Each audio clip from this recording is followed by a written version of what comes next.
Saludos, me llamo Camila Febre Martínez y en esta lección estaremos hablando de los vectores en dos dimensiones. Ahora, cuando estamos hablando de un vector en dos dimensiones, pues nos estamos refiriendo a una cantidad física que posee magnitud, que sería la cantidad de cuál estamos hablando, si es de 1 metro, 2 metros, de cuánta fuerza es, y la dirección, que es hacia dónde se dirige, pues esa fuerza, ese desplazamiento, esa velocidad dentro de un plano cartesiano. La mayoría de las veces se representa mediante una flecha que indica tanto la fuerza como en el sentido en el que ésta actúa. Y este tipo de vector se utiliza en física para describir movimiento y fuerza que ocurren en direcciones no rectas. O sea, significa que estas direcciones pues tienen algún tipo de ángulo. Ahora, un vector en dos dimensiones se puede descomponer en dos partes, en una parte vertical y en una parte horizontal. La parte horizontal sería actuando en el eje de X, mientras que la parte vertical sería actuando en el eje de Y. Para el componente horizontal, pues está descrito con la fórmula de A, que pues sería la magnitud de ese vector, coseno al ángulo que se encuentra. Mientras que el componente vertical sería A, pues la magnitud del vector nuevamente, y seno con el ángulo donde se encuentra ese vector. Típicamente, cuando tenemos más de un vector en un plano cartesiano, utilizamos la suma vectorial.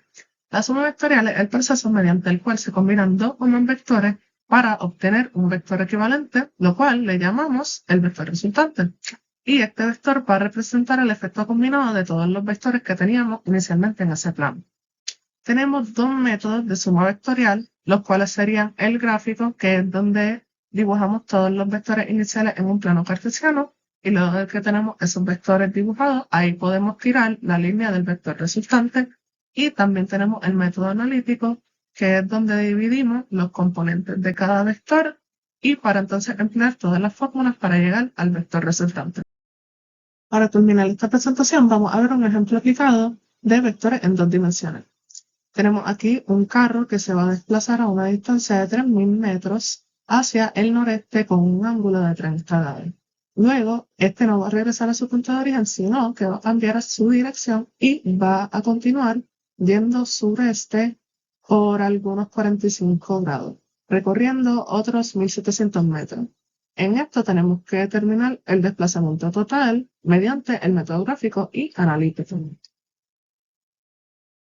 En el método gráfico, aquí podemos ver representados los vectores en el plano cartesiano. La línea verde va a estar representando el primer vector, que van a ser esos 3.000 metros con 30 grados, y la línea chinita va a ser el vector número 2, lo cual va a estar representando los 1.700 metros con ese ángulo de 45 grados.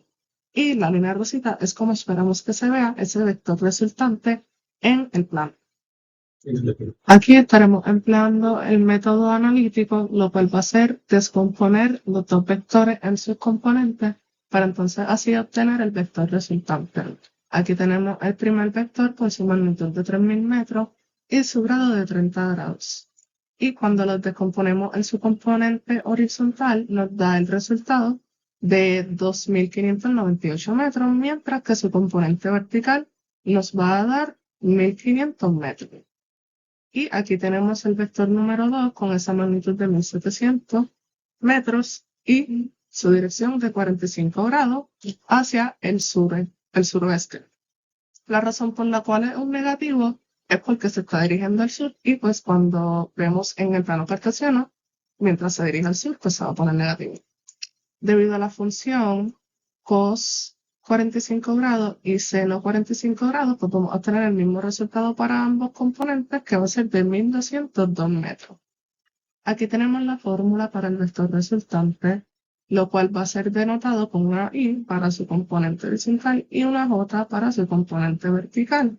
Cuando sumamos y restamos ambos de estos, nos va a dar un resultado de 1.396I más 298J, que ese va a ser el vector resultante, mientras que la magnitud de ese vector pues lo vamos a tener que obtener elevando esos valores al cuadrado y luego poniéndolo en la raíz cuadrada, que cuando hacemos esto pues vamos a obtener un valor de 1.427 metros.